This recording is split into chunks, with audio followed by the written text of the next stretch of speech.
Good morning friends. So welcome to the prelims booster session. आज का पहला topic है लिबरलाइज्ड ड्रोन रूल्स 2021। तो आपको याद होगा हमने जुलाई में जो है draft unmanned aircraft system rules जो है वो डिस्कस किए थे। उनको जो है गवर्नमेंट ने अब फाइनलाइज कर दिया और उसका नाम दिया है लिबरलाइज्ड ड्रोन रूल्स 2021। एग्जैक्ट वही सेम ये रूल्स हैं जो उस टाइम हमने पढ़े थे, और इनको जो है अब नाम दिया गया है बस ये लिबरलाइज्ड ड्रोन रूल्स 2021। ठीक है, तो आपको पता है ना ड्रोन्स जो होते हैं जिनको हम अनमैन्ड एयरक्राफ्ट सिस्टम कहते हैं, तो गवर्नमेंट ने ये यूएएस जो है इसको रिप्लेस करके अब ड्रोन ही कर दिया है। रूल्स का नाम भी लिबरलाइज्ड ड्रोन रूल्स कर दिया है। यूएएस रूल्स के बजाय जो है उसको ड्रोन रूल्स कर दिया है। ठीक है, अब ये रूल्स हमने पढ़े थे पहले। दोबारा पहले तो हम ये देखते हैं कि कैटेगरीज में जो हमारे लिए कौन सी इंपॉर्टेंट है। एक तो नैनो कैटेगरी और एक माइक्रो कैटेगरी। नैनो कैटेगरी कौन सी होती है? जो 250 ग्राम से कम के जो वेट के जो ड्रोन्स होते हैं उनको हम नैनो कैटेगरी कहते हैं। माइक्रो ड्रोन्स वो होते हैं जो 250 ग्राम से लेकर 2 किलो तक के बीच में होते हैं, उनको हम माइक्रो ड्रोन्स कहते हैं। तो सिर्फ ये दो ही कैटेगरी के बारे में आपको क्यों बता रहा हूँ? क्योंकि इन दोनों कैटेगरीज के लिए लाइसेंस लेने की ज़रूरत नहीं है।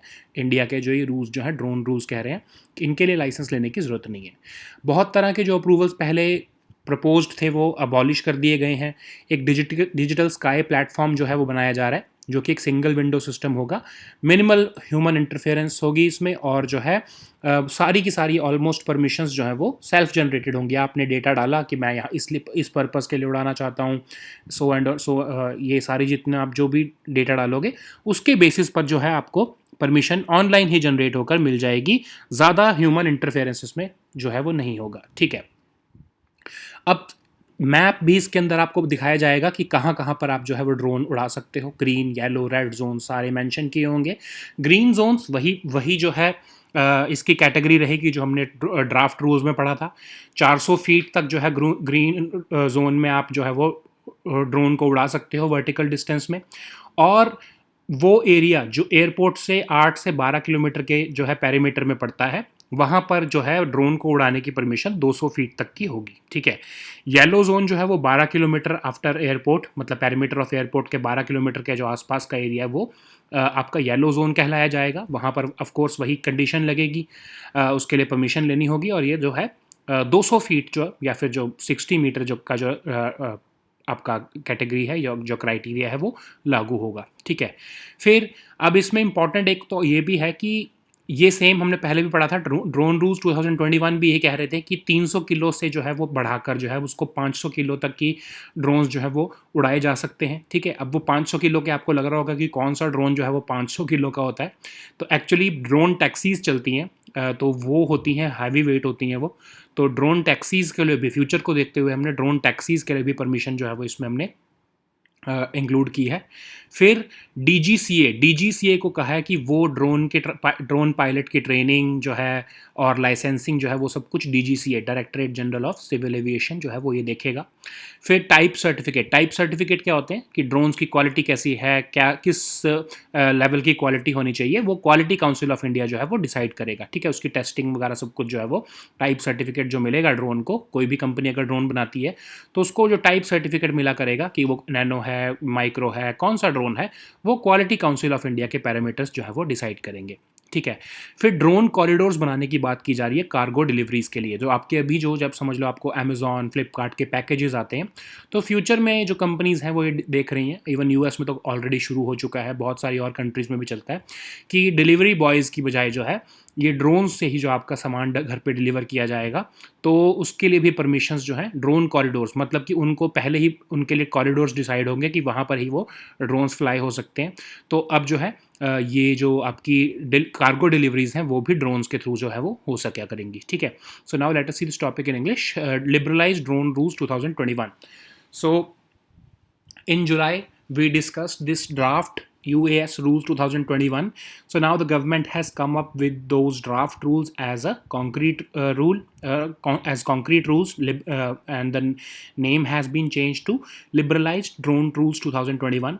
So they have done away with this UAS term because it was a technical term for drones. So to connect with people and for for people to understand it better, they have replaced this term UAS with drone. Okay, so now the rules are called liberalized liberalized drone rules 2021. Okay, so first of all, we have to see what are the categories of drones. Nano category and micro category. These two categories of drones are exempted from licensing. Okay, so nano category is the drone which is less than or equal to 250 grams. Micro drones are those which are between the weight of 250 grams to 2 kg, and in both of these categories they are exempted from licensing. Okay, and there will be a digital sky platform, so it will basically it will be a portal or it will be a platform which will allow the flyers of drone, the pilots of drones, to get permission. It will be a single window system which will be having minimal human interface, and most of the permissions will be self generated. So you will be just giving the data, you will be giving them the input, and the output in the form of permissions will be generated without the need for human interface. Okay, so interactive map has been generated, so you can see where you can operate your drones. So it will be mentioning the green, yellow and red zones. So when you are operating a drone, you will be knowing that you cannot operate a drone in that particular area which is the red zone. So red zones will be basically the area near the airports or sensitive installations such as defense installations, etc. So in that area you will be able to see through the map that you are not allowed to operate the drones. Okay, so green zones, we have seen the definition in the draft rules that the drones can be operated up to a vertical distance of 400 feet, and in the yellow zone area the criteria has been decreased to 200 feet. Okay, and yellow zone will be the area which will be 12 kilometer from the airport perimeter. Okay, and there are several other important features of of these rules which we have already discussed in the draft rules. Okay, so one was that this drone taxis have also been accommodated in these rules, because in the future we are going to see drone taxis also. Several companies are working on it, so they have the rules have increased the weight of the drone taxis from 300 kg to 500 kg now. Okay, so DGCA, Directorate General of Civil Aviation, they will be prescribing the drone training requirements, how the drone schools will be operating, and how they will be providing pilot licenses, and the DGCA will oversee all these registration and certification criterias. So a type certificate, so what kind of drone the company has made, if it is a nano drone, if it is a micro drone, such type of certification will be done on the parameters prescribed by the Quality Council of India. And the important one is that drone corridors will also be developed so that cargo deliveries can be ensured. Okay, so now let us see the next topic, which is ICG Vigraha. तो Indian coast guard की एक ship है विग्रह नाम से, उसको जो है रक्षा मंत्री जो है वो कमीशन कर रहे हैं अगस्त 28, 2021 को। और ये जो शिप है ये विशाखापट्टनम में जो है वो वहाँ पर कमीशन होगी, वहाँ पर ये ऑपरेट करेगी। इसको बनाया किसने है? एक प्राइवेट कंपनी है, Larsen and Toubro ship building limited, उन्होंने इस शिप को बनाया है। टोटली इंडिजिनस है ये। इसमें एडवांस रडार्स लगे हैं, इवन बोफर्स गन लगी है, और जो है इसके अंदर ट्विन इंजन हेलीकॉप्टर जो है वो वहाँ पर लैंड हो सकता है। 4 हाई स्पीड बोट्स जो है वो ये लेके जा सकती है ये जो हमारी शिप हो गया इंडियन कोस्ट गार्ड की। और इवन जो पॉल्यूशन रिस्पॉन्स इक्विपमेंट होती है, कई बार आपको पता है ना ऑयल स्पिल हो जाता है सी पे, तो वहाँ उसको साफ करने के लिए जो इक्विपमेंट चाहिए होती है वो भी ये शिप जो है वो लेकर जा सकती है, इसकी इतनी कैपेसिटी है। ठीक है, अब इंडियन कोस्ट गार्ड के बारे में देखते हैं। इंडिया की मैरीटाइम इंटरेस्ट और मैरीटाइम लॉ को इन्फोर्स करने के लिए इसको बनाया गया था। सिर्फ ये कोस्टल एरियाज पे नहीं, अब आपको कंफ्यूज ना हो ना कि कोस्ट गार्ड नाम लिखा तो सिर्फ कोस्ट की प्रोटेक्शन के लिए है। ये टेरिटोरियल वाटर से लेके कंटिग्यूअस जोन्स और एक्सक्लूसिव इकोनॉमिक जोन, वहाँ तक ये ऑपरेट करते हैं और उनकी पुलिसिंग करते हैं एक तरह से। ठीक है, और मैरीटाइम लॉ को एनफोर्स करते हैं। 1971 की वॉर के बाद हमने ये देखा था कि मैरीटाइम बॉर्डर्स जो हैं उनको सिक्योर रखना भी बहुत इंपॉर्टेंट है। तो रुस्तम जी कमेटी जो है उसके बाद हमने डिसाइड किया कि इंडियन कोस्ट गार्ड बनाया जाएगा। 1987 में जो है कोस्ट गार्ड एक्ट पास किया गया और उसके बाद जो है एक independent armed force of India के तौर पर ये इंडियन कोस्ट गार्ड जो है वो सामने आया, ठीक है। मिनिस्ट्री ऑफ डिफेंस के अंडर आता है इंडियन कोस्ट गार्ड। ओके, सो इनकी ये शिप जो है अभी रिसेंटली लॉन्च होने वाली है। So now let us see this topic in English, ICG Vigraha. So an Indian coast guard ship Vigraha will be launched by the raksha mantri in Chennai in the coming few days, and this ship will be based in Visakhapatnam, Andhra Pradesh, and it will operate on the eastern seaboard of the Indian Coast Guard. Okay, and this has been designed and built indigenously by a private company known as Larsen and Toubro Shipbuilding Limited. It will be carrying several advanced features such as technology radars, navigation equipment, communication equipment, a Bofors gun, uh, some remote control guns. It will be able to carry a twin engine helicopter, 4 high-speed boats, and even the pollution response equipment which are used to contain oil spills at sea. Okay, so our Indian Coast Guard is meant to promote protect India's maritime interests and enforce maritime law. It has a jurisdiction not over just the coastal areas of the country, but the entire territorial waters, the contiguous zones, as well as the exclusive economic zones. So you have read about this in UN clause when we were discussing about the UN clause 1982.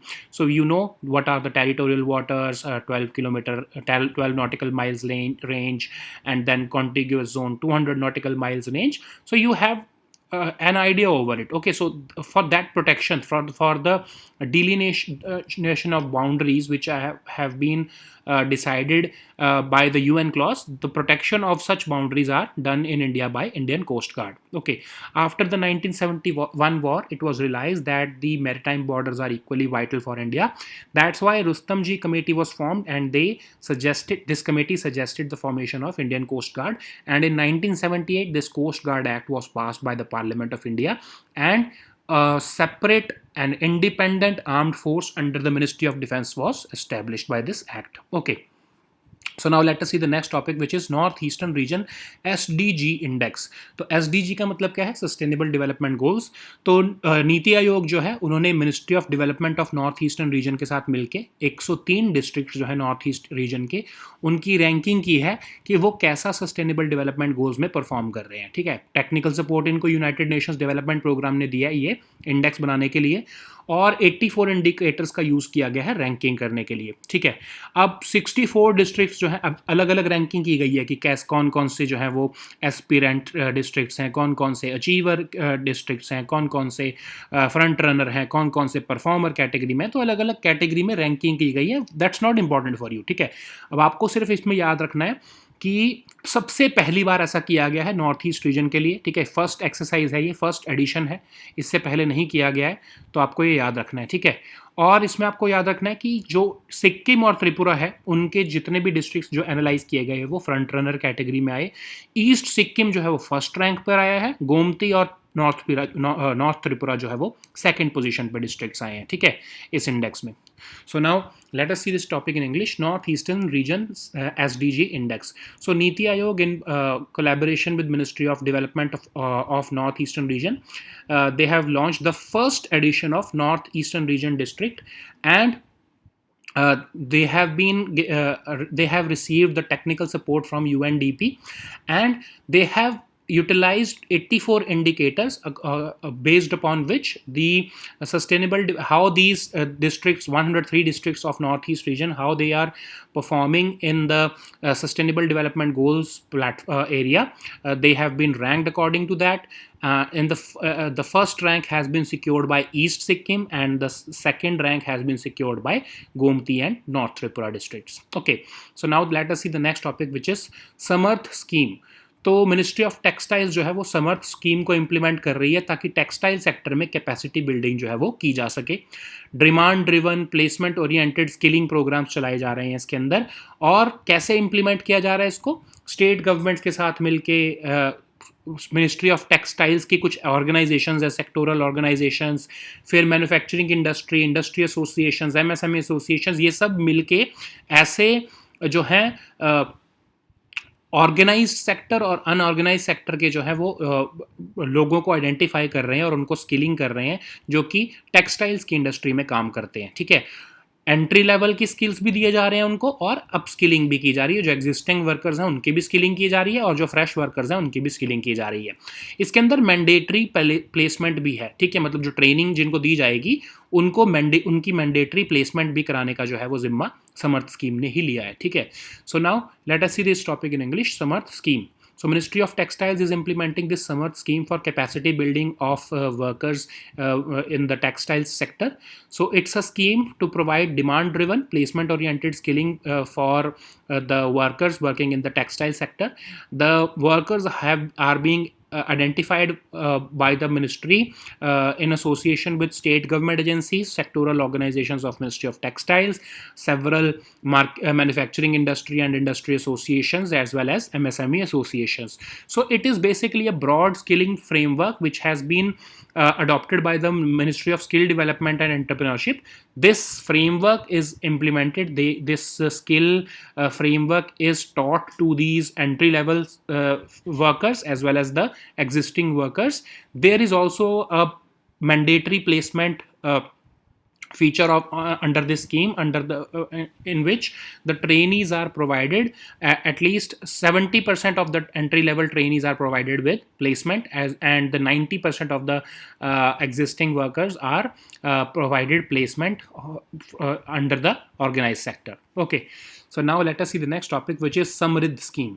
तो ministry of electronics and information technology ने ये scheme को निकाला है, startup accelerators of MeitY for product innovation development and growth, ये नाम है इसका, बहुत लंबा सा नाम है, ठीक है।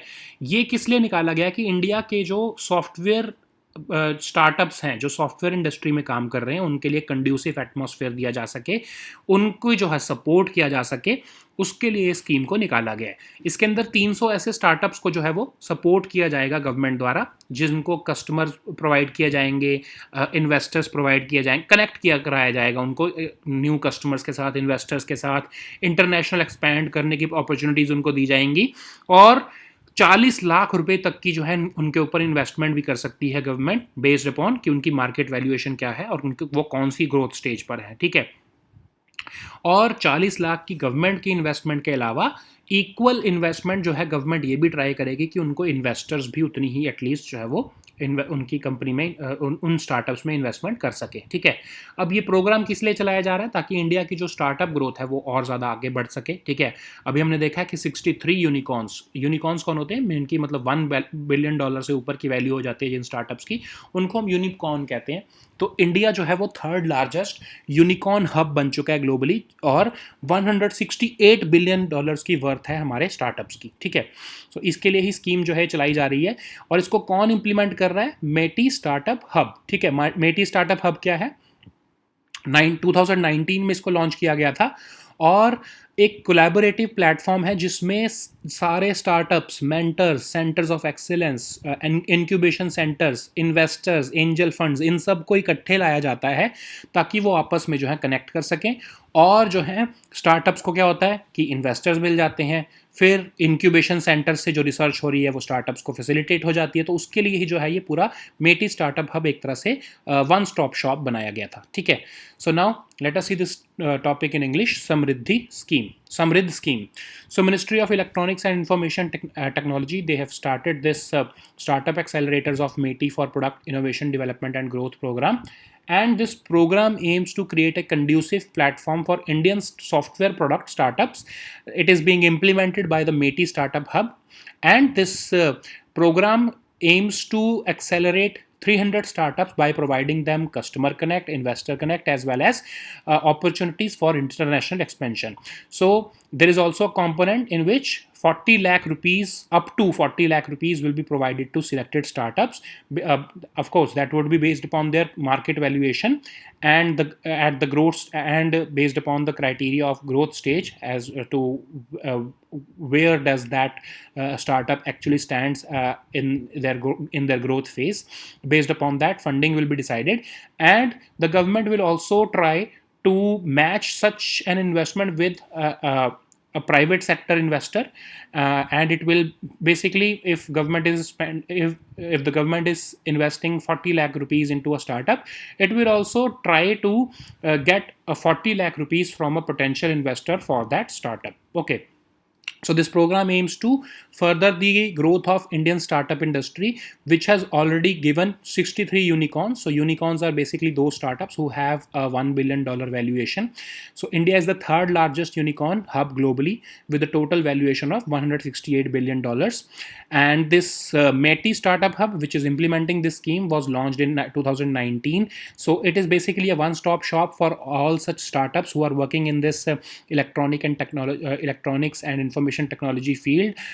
They will be able to connect with mentors, centers of excellence, incubation centers, as well as venture capitalists and angel funds who are ready to invest in their startups. Okay, so now let us see the next topic, which is world water week. तो आपको पता है 3 अगस्त से लेकर 27 अगस्त तक जो है world water week मनाया जाता है. तो इस साल के जो वर्ल्ड वाटर वीक का थीम है वो है बिल्डिंग रेजिलियंस फास्टर. तो ये वर्ल्ड वाटर वीक जो है वो कौन मनाता है? स्टॉकहोम इंटरनेशनल वाटर इंस्टीट्यूट, जो कि 1991 में बना था, तब से वो जो है इस वर्ल्ड वाटर वीक को बना रहे हैं. अलग अलग तरह के प्राइज़ दिए जाते हैं, वाटर कंजर्वेशन पे बातें की जाती हैं, डिस्कशंस की जाती हैं इस पूरे पीरियड में. इसमें सारी मिनिस्टर जो है कंट्रीज़, ऑलमोस्ट 130 कंट्रीज़ इसके अंदर पार्टिसिपेट करती हैं. India is of course participate कर रहा है इसमें भी. ठीक है, तो ये स्टॉकहोम इंटरनेशनल वाटर इंस्टीट्यूट जो है वो भी एक पॉलिसी इंस्टीट्यूट है जो कि 1991 में बना है, और तब से जो है ये वर्ल्ड वाटर वीक जो है यही कंडक्ट करवाता है. ठीक है. So now let us see this topic in English. World Water Week. So this World Water Week, which is celebrated between 23rd to 27th August. Generally, it is celebrated at the end of August or at the early September every year. Okay, so this year's theme is building resilience faster. So it is conducted by Stockholm International Water Institute, which was formed in 1991, and they are conducting this annual event since the last almost 30 years now. And it sees participation of more than 130 countries. Of course, India is also participating. That's why we are discussing this topic. And this Stockholm International Water Institute is a policy institute which generates knowledge as well as decision making towards making water wise decisions. Okay, so now let us see the next topic, which is Gail Ombet. ठीक है, तो ये गेल ओम्बेट कौन है? एक author, एक sociologist थे ये, जो कि बहुजन मूवमेंट के लिए बहुत फेमस थे. एक अमेरिकन इंडियन थे ये. ठीक है, ये स्कॉलर थे, और इनकी जो है वो पास अवे हो चुके हैं. इनकी 81 एज पे जो है इनकी डेथ हुई है. ठीक है, बहुत सारी बुक्स लिखी हैं इन्होंने दलित पॉलिटिक्स के ऊपर, विमेन स्ट्रगल के ऊपर, एंटी कास्ट मूवमेंट के ऊपर. एक कोयना डैम का इशू था, आपको पता है कि वहाँ के लोग जो हैं वो डिस्प्लेस किए गए थे. कोयना डैम जो है महाराष्ट्र में है, सह्याद्री रेंज में. तो वहाँ पर ये डैम बन रहा था, तो वहाँ के जो लोग डिस्प्लेस हुए थे उनके लिए भी, उनके फेवर में भी इन्होंने जो है वो बहुत वहाँ पर मूवमेंट चलाई थी.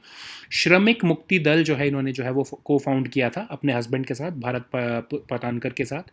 और बहुत सारी इन्होंने बुक्स लिखी थी. अब आप याद रखना, क्योंकि ये बुक्स जो है ये बहुत ज़्यादा इंपॉर्टेंट हो गई हैं, क्योंकि एग्ज़ाम आने वाला है और एक बहुत फेमस पर्सनालिटी की जो है वो डेथ हुई है. तो आपको ये बुक्स याद रखनी पड़ेंगी. आपसे ऑथर पूछ सकते हैं इन बुक्स का नाम देके, या आपको बहुत सारी बुक्स का नाम दे देंगे और पूछेंगे कि इसमें से कौन सी जो है वो गेल ओम्बेट जो है वो उन्होंने ऑथर की थी. ठीक है, तो ये आपको बुक्स के नाम याद रखने पड़ेंगे. In colonial society, non Brahmin movement in western India, seeking Begumpura, Buddhism in India, doctor Baba Sahib Ambedkar, Mahatma Phule, Dalit and democratic revolution, understanding caste, we will smash the prison and new social movement in India. मैंने सारी नाम इसलिए लिए हैं ताकि आप इसको अवॉइड ना करो. आपको कभी ना कभी जो है वो माइंड में स्ट्राइक करे जब आप एग्जाम में अगर क्वेश्चन अटैम्प्ट कर रहे हो, तो आपको लगे कि हाँ ये मैंने नाम सुना हुआ है, एंड इट इज़ पॉसिबल कि ये गेल ओम्बेट ने ही ये बुक को ऑथर किया है. ठीक है, so now let us see this topic in English. Gail Omvedt, so she was an author and one of the most well-known intellectual voices of the Bahujan movement. She co-founded this Shramik Mukti Dal. She has authored several books on Dalit politics, women's struggle, and anti-caste movement. She even campaigned in favor of the rights of people who were displaced by the construction of Koyna Dam in Maharashtra. She participated in several movements for rights of women and deprived sections. Almost 25 books have been authored by Gail Ombet, and all these books are very important for your exam because she has died recently, and the exam is very near, and she is a very important personality.